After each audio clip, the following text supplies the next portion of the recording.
बुजुर्गों का आशीर्वाद चाहिए और नौजवानों का साथ और हौसला। सबको मेरा सादर प्रणाम।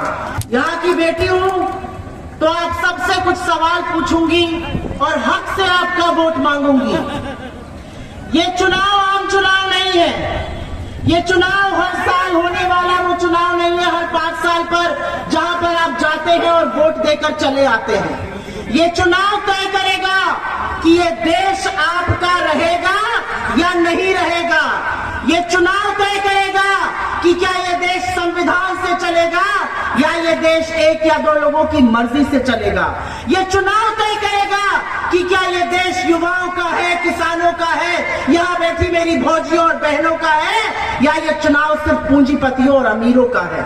ये चुनाव निर्णायक है। ये चुनाव इस देश की दिशा और दशा तय करने जा रहा है। तो अपनी जिम्मेदारी को समझिए, अपनी जिम्मेदारी को, अपने कर्तव्य को, अपने राजनीति को समझिए, क्योंकि रोटी बदलने का वक्त हो चुका है।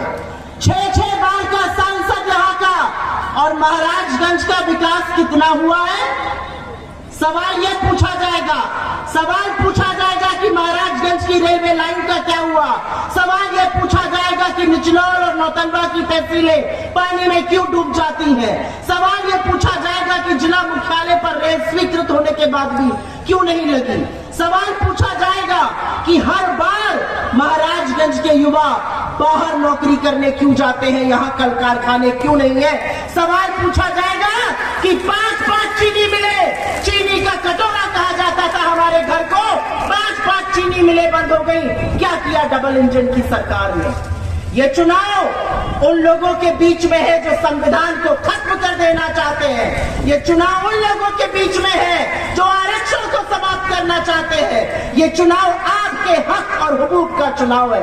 आपकी बेटी हूँ, आपकी बहन हूँ, और इसलिए आपसे कहती हूँ, एक ऐसा उम्मीदवार चुनिए जो आपके सुख दुख का साथी बने, आपके हक और हुकूक की लड़ाई को लड़े।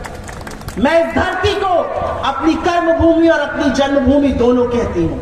मेरे पिता ने अपने जीवन के 45 साल यहाँ दिए। यहाँ की मिट्टी मिट्टी में, यहाँ की कण कण में उनकी आत्मा व्याप्त है, और उस नाते आपसे कहती हूँ, बदलाव करिएगा। उस पार्टी को, उस गठबंधन को चुनिए जो आपकी बात करते हैं, जो आपके हक की बात करते हैं, जो आपके न्याय की बात करते हैं, जो 30 लाख सरकारी नौकरियों की बात करते हैं, जो महालक्ष्मी से 1 लाख सालाना मिलना महिलाओं की बात करते हैं, जो कानूनी MSP और कर्जा माफी की बात करते हैं, जो मनरेगा को 400 करने की बात करते हैं, जो गिनती की बात करते हैं। इस देश का प्रधानमंत्री एक कायर है। इस देश का प्रधानमंत्री डरपोक है, क्योंकि वो डरता है।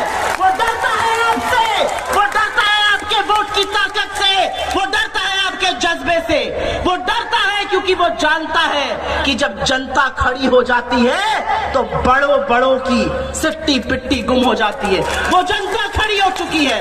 2024 में वो होने जा रहा है जो इस देश में 2004 में हुआ था। मेरे नौजवान साथियों, याद रखिएगा, तब भी बड़ा इंडिया शाइनिंग टीवी पर सिर्फ इंडिया शाइनिंग होता था, जैसे आज मोदी मोदी मोदी मोदी मोदी मोदी होता है। तब भी यही होता था, और तब आपके जैसे लोग, आपके जैसे किसान, मजदूर, महिलाएं, बुजुर्ग, युवा खड़े हो गए और तख्त बदल दिया, सरकार बदल दी और UPA की सरकार लाए।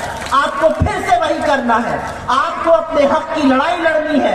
आपके सामने एक प्रत्याशी है जो पढ़े लिखे हैं, कर्मठशील है, संघर्षशील है, और आपकी लड़ाई लड़ेंगे। और अगर पंकज चौधरी नहीं तो वीरेंद्र चौधरी उनसे कई गुना बेहतर है, ज्यादा पढ़े लिखे हैं, विधायक है परिंदा से, और विषम परिस्थितियों में विधायक बने हैं। मैं आपसे हाथ जोड़कर और हक से आपका वोट मांगती हूं, और मैं आपको आपकी ताकत एक बार फिर से याद दिलाऊंगी। यहाँ पर जितने मेरे नौजवान साथी हैं, याद रखिएगा, तलवारों की धारों पर इतिहास हमेशा बनता है। जिस ओर जवानी मुड़ती है उस ओर जमाना मुड़ता है। खड़े हो जाइए मल्लिकार्जुन खड़गे जी के साथ, एक वो व्यक्ति जिनका 50 साल से ज्यादा तो निर्वाचित सदस्य होने का एक्सपीरियंस है। खड़े हो जाइए राहुल गांधी के साथ, एक वो आदमी, एक वो शख्स जो कन्याकुमारी से कश्मीर पैदल जीवन लाभ देता है कि ये देश चुरा रहे। खड़े हो जाइए उन लोगों के साथ जो समाजवाद को जीवित रखने के लिए आज भी जद्दोजहद कर रहे हैं, लड़ाई लड़ रहे हैं। खड़े हो जाइए अखिलेश यादव जी के साथ। ये लड़ाई निर्णायक है। इस लड़ाई को हम सबको अपनी लड़ाई बन के लड़ना पड़ेगा। महाराजगंज में हर बार पैसे का दुरुपयोग करके, हर बार सत्ता का दुरुपयोग करके एक ऐसा व्यक्ति चुनकर जाता है जो सदन में आपके लिए एक शब्द नहीं बोलता। एक ऐसे व्यक्ति को चुनिए जो आपकी बात करेगा, जो पुलिया की बात करेगा, जो सड़कों की बात करेगा, जो बांधों की बात करेगा, जो रेलवे लाइन की बात करेगा, जो बंद चीनी मिलों की बात करेगा। हम भी चाहते हैं हमारे युवा यहाँ रहे, यहाँ नौकरी करें, यहाँ रोजगार पाए। और हमारे बीच में हमारे अध्यक्ष जी हैं, वो अध्यक्ष जी जिनकी जो हमेशा हर बार नरेंद्र मोदी के झूठों की बोलती बंद कर देते हैं, जिन्होंने नरेंद्र मोदी को झूठों का सरदार ऐसे ही नहीं कहा। मैं चाहती हूं आप उनकी बात सुनिए, इस बार मन बनाइए, बड़ा परिवर्तन करिए और परिवर्तन होके रहेगा। आपका जज्बा, आपका जुनून, आपकी तालियों की गड़गड़ाहट ये बना रही है कि मन आप बना चुके हैं। बस अब 1 जून को जाइएगा और भाजपा को शून्य करके आइएगा। आप सब ने मेरी बात सुनी, उसके लिए बहुत बहुत धन्यवाद। और वीरेंद्र जी के लिए एक लाइन कहकर जा रही हूं। साहस पर एक लाइन कहूंगी आपसे, क्योंकि साहस से ज्यादा मजबूत दूसरी कोई चीज नहीं है। मेरे भाई को जिताइएगा यहां से और याद रखिएगा कि वो साहसी बनकर, वो वीर बनके आपकी लड़ाई लड़ेंगे। वो उस लड़ाई को लड़ेंगे जो वीर लड़ सकते हैं, जो कायरों के बस की बात नहीं है। याद रखिएगा इस बात को। बहुत बहुत धन्यवाद, आपने मेरी बात सुनी। एक बार जोर से मेरे साथ बोलिए, जय हिंद, जय हिंद। बहुत बहुत धन्यवाद।